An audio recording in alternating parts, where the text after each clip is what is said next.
పితా, పుత్ర, పవిత్రాత్మ నామమున ఆమేన్.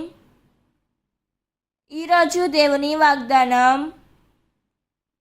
మీరు నన్ను ఎరిగియున్నచో నా తండ్రిని కూడా ఎరిగియుందురు.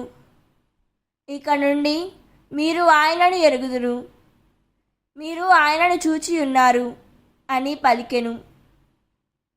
యోహాను సువార్త 14వ అధ్యాయం 7వ వచనం. ఈ వాక్యం మనకు ఏం చెబుతున్నదంటే, యేసును తెలుసుకున్నవాడు తండ్రిని కూడా తెలుసుకుంటాడు అని వాక్యం చెబుతుంది.